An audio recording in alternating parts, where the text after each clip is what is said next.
नमस्कार.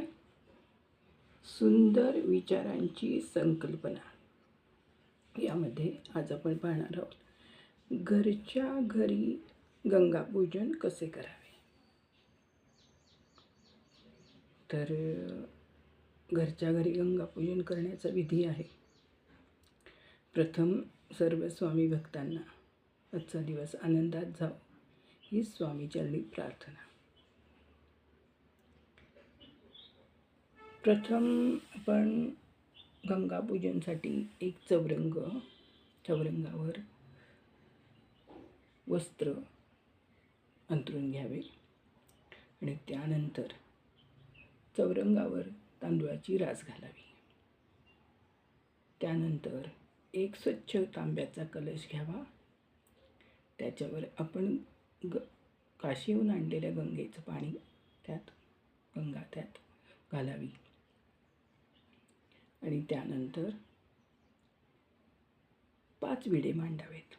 5 विड्यावरती सुपारी, गंध, अक्षत, फूल, बदाम, खारीक, खोबरं याप्रमाणे मांडणी करावी.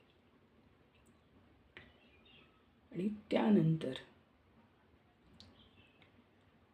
प्रसादासाठी फळ, एखाद दुसरे फळ ठेवावे चौरंगावर आणि दीप, समई किंवा तुमचं दीप वगैरे लावून घ्यावा. दीपपूजन करावे, समईची पूजा करावी आणि कलशातील गंगेमध्ये तांब्याचा तांब्या घेऊन त्यात गंगा आपण ठेवली आहे आणि त्याच्यामध्ये गंध, अक्षत, एखादं फूल व्हावं. त्यानंतर पुन्हा त्याच्यावर एक ताम्हण ठेवावे. ताम्हणात देखील तांदूळ घालावेत आणि आपण छोटे छोटे गंगा आणलेले त्या सगळ्या ताम्हणात मांडून ठेवावेत.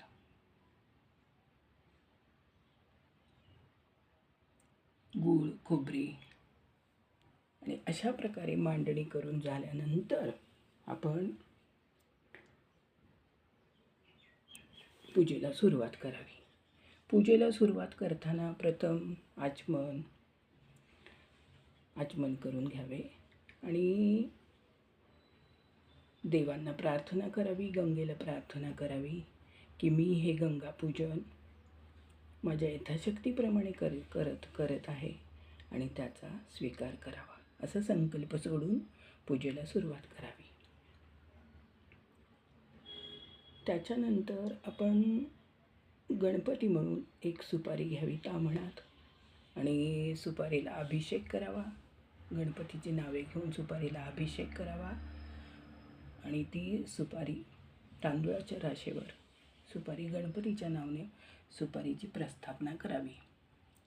त्यानंतर आपण तुमच्या घरात अन्नपूर्णा असेल, अन्नपूर्णा ही काशी विश्वनाथची गंगा स्वरूप आहे. त्यानंतर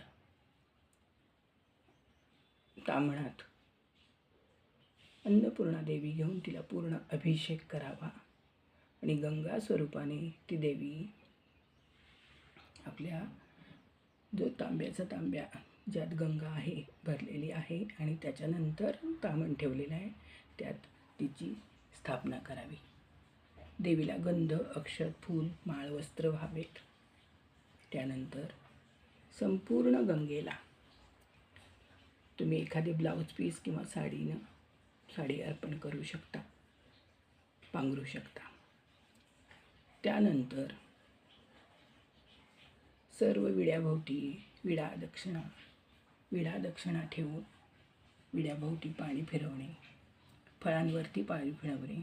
गणपतीला लाल फूल वाहून झाल्यानंतर गुळ खोबऱ्याचा नैवेद्य दाखवणे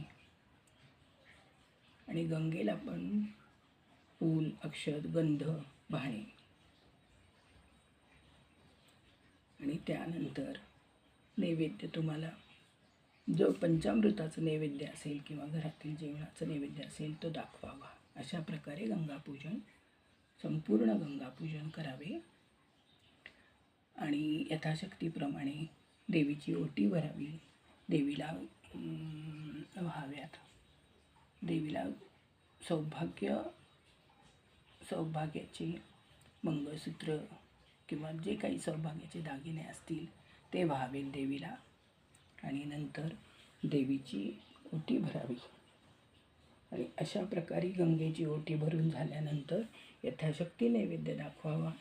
जो काही स्वयंपाक तुम्ही केलेला असेल तो नैवेद्य दाखवावा आणि गाईला गोग्रास देऊन गंगापूजन पूर्ण करावे आणि गंगेला प्रार्थना करून सर्व देवांची आरती करावी.